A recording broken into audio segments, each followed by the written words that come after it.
Thank you, friend. Shabbat Shalom. Greetings to you all. Always a pleasure to see you. Now, can any more be said about the horrific, tragic events in Orlando that have not been said? I do not think so. The senseless killing of innocents is an anathema to love, to our spirit's purpose, to our very being. God, as the true judge, may their souls rest in peace. May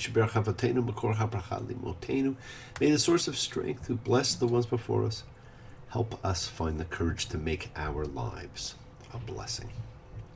And the deepest sympathies go out to our good friend Lindsay, who lost her uncle the other day. Spirit never dies.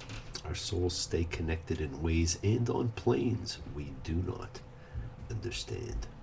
Now, let's also hope that all fathers have or had a great Father's Day. Special people who deserve a special mention. Thank you, all you fathers. Thank you for being a friend. Speaking of friends, it was great hearing from my good friend and mentor, Rabbi Monty. He's been in a kind of rabbinic tax season, something you accountants would know about, performing weddings and b'nai mitzvahs while still doing his full load of teaching. And all are lucky, my friend, who are fortunate enough to have you officiating. You truly make the world a better place.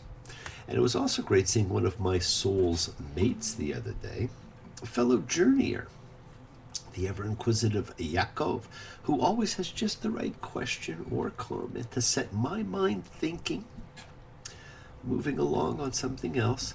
It's always a pleasure, and you have a home in my tent with me wherever I may be. I love the comments and questions I get from you. Friends, this week we begin by actually finishing the census that we began last week. And what we're going to notice is the battle lines are drawn. The line, it is drawn. The curse, it is cast. The slow one now will later be fast. The military prescription is set. And now the priestly order is set and the tribal march is put in place. Now, I said last week there are two censuses. This one, with so much pomp and majesty and riches, for a group all of whom will die, was military. The second, which we will read about later, was the one that determined land holdings, and therefore was the crucial one for purposes of the Jubilee, which also involved the return to the beginning. Friends, this week is Naso when you add up, but it should have been Nazir, the oath, because that's what I really want to talk more about. Now, like so many others, this is a parsha that deals with two completely unrelated yet fascinating, but like I say, completely different things. One's a law, and the other is an invocation of a great story. I want to talk a little bit about them both. Now, first, Numbers 5:12, speak to the children of Israel, and you shall say to them, any man whose wife will go astray and will make a breach of faith with him. Well, here we are. We're at the tail end of where Leviticus ends and Numbers begins. So we still have a bit of the Leviticus type of code of laws interspersed as we begin the journey. So here we have the law. Now, what a fascinating term, go astray. Now, this situation is known as the case of the sota, the bitter water, and there is an entire Talmud tractate devoted just to this. And it represents an archaic law concerning a woman whose husband suspects her of adultery, but who has not been proved guilty by evidence or by witnesses. Now, it also has not been practiced in well over 2,000 years. But it's important because, first of all, it's regarded as the only case of trial by ordeal in the Torah. And second, because questions about the legal status of women have risen so much in this generation that, we have to examine this. The woman is made to drink a mixture of holy water, mim kadosh, dust from the tabernacle's floor, and ink from a document expressing a curse if she's guilty. So, if she's suspected, she has to drink this really strange brew. And then, if her womb swells and her thigh sags, she is understood to be guilty. Now, here's a fun fact for you all. Mim kadosh, holy water, Now, this is the only use of this famous term in the entire Torah. And it may have been water from a basin used by the priest in the cleansing rituals, which accounts for its position in every church you may walk into, just as you walk in the door. And just the thought of it is still so powerful for churchgoers. And if you've never seen it, you should see them line up to dip bottles in the basins to get holy water at the Vatican. Now, the traditional Talmudic view is that this is actually a test that was designed to produce innocence and was a means of protecting women, which even in the unexpected case, and I say unexpected case, of her being found guilty, she's not executed, which elsewhere is the penalty for adultery. So in this case, there's nothing like that. So we are told that a woman's womb is swelling and her thigh is sagging. Well, that's biblical speak for pregnancy. So in this case, it's explicitly about a woman who has had sex with another man in place of her husband. If she's not slept with her husband recently, that is why her pregnancy alone is considered proof of her adultery. Now, in this one instance, the purpose of drinking the mixture is not to prove her guilt, but to bring about the curse through her pregnancy. And that's why it's called the bitter cursing water. And the priest says, let the Lord make you a curse and an oath among your people when God set your thigh sagging and your womb swelling. And so this is why the law applies only to women and only to matters of adultery. It is the only offense in the Torah in which guilt can be determined by a biological fact, pregnancy, even when there are no witnesses and no other evidence. But of course, for many, the key question is, well, why was there no similar test for men? Well, you cannot tell with men. It doesn't work on them because only women can become pregnant. It is only the woman who can be proved to have committed adultery in the absence of witnesses or any other evidence. And this, of course, reminds us of the case of Bathsheba, who becomes pregnant through adultery with King David while her husband Uriah was away at war. It's a fascinating law that even by Talmudic times had not been practiced for centuries. Why? Because it required dust from the tabernacle floor. And the tabernacle was only in the first temple, not in the second. So much for the strange case of the Sota, still very famous and still read when anybody studies the Talmud.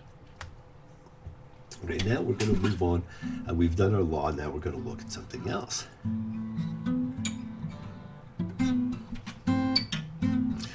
Give me a head with hair,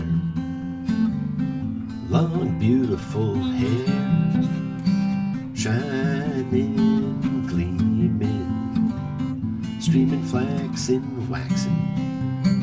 Give me down to their hair, shoulder length or longer. Here, baby, there, mama, everywhere. Daddy, daddy, hair. Hair. What a great show. Now, number 6-2.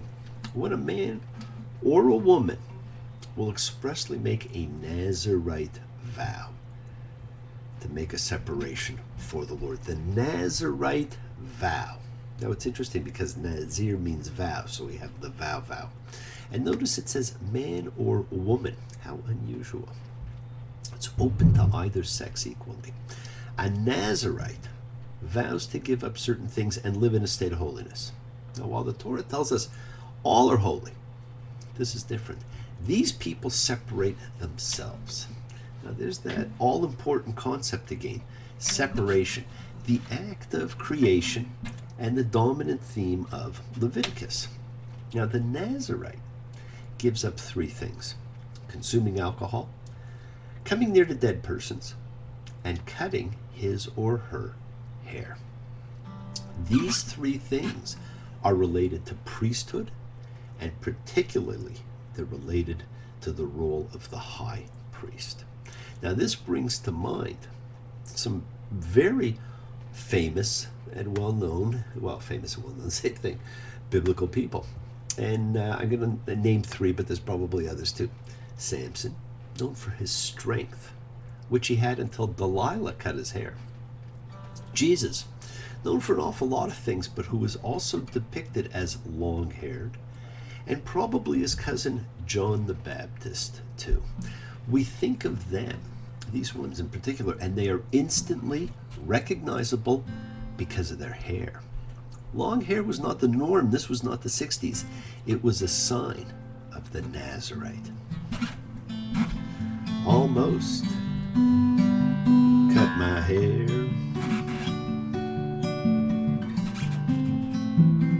It happened just the other day.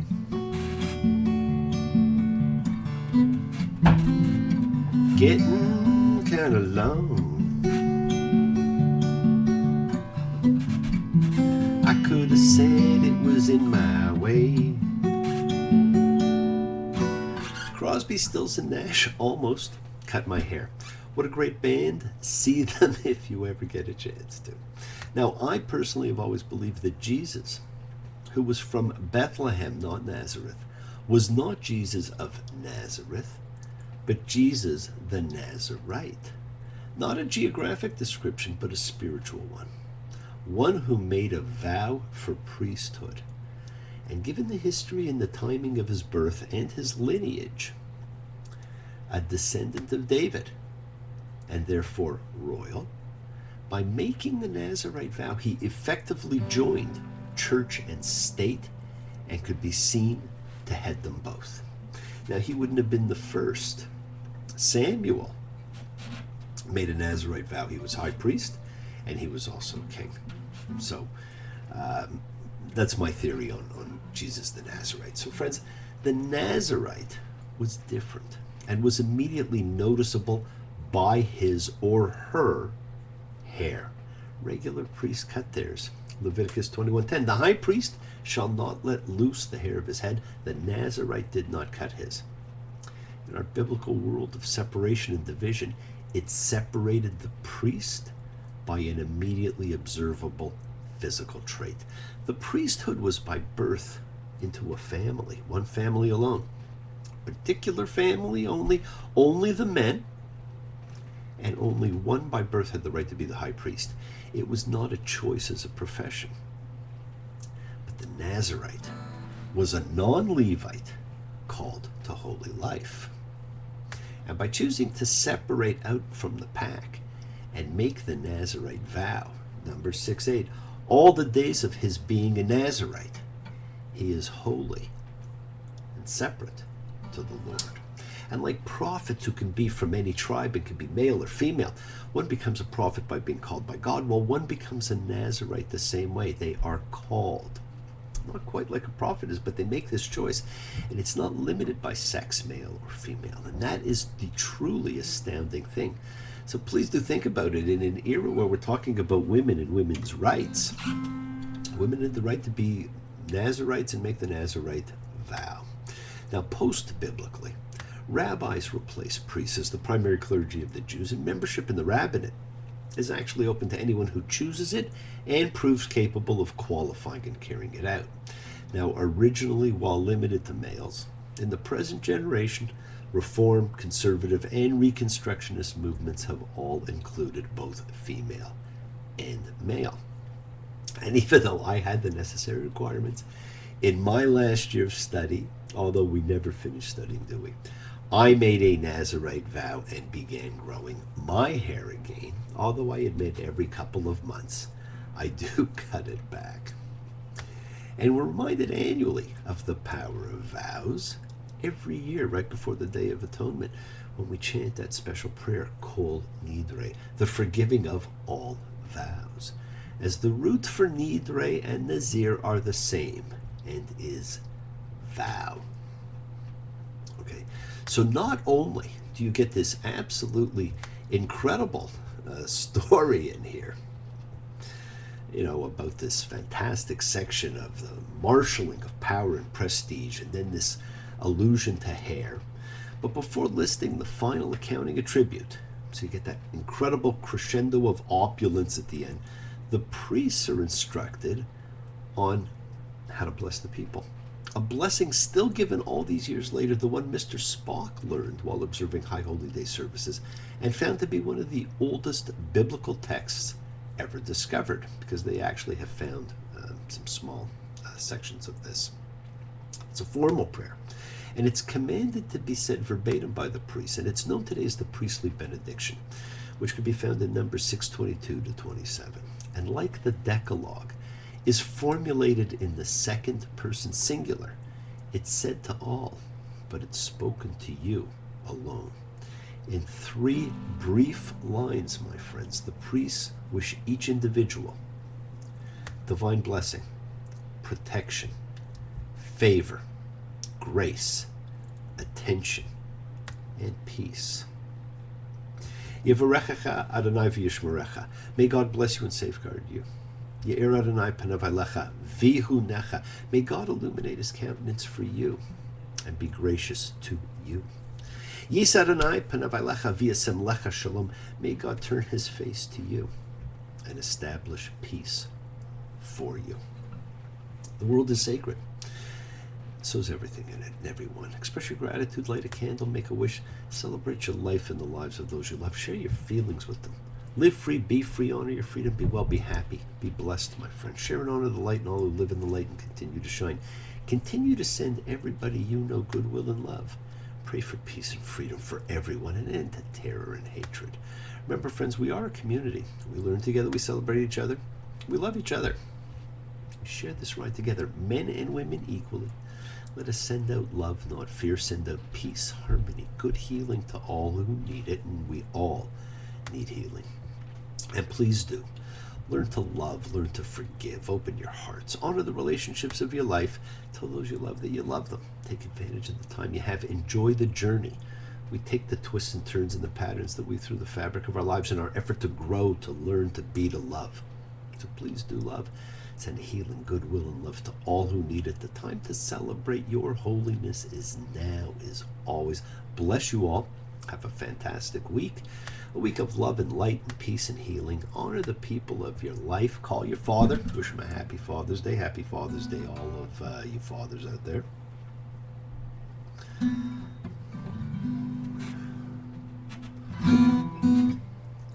And just keep in mind that the world is yours. Don't stop your journey.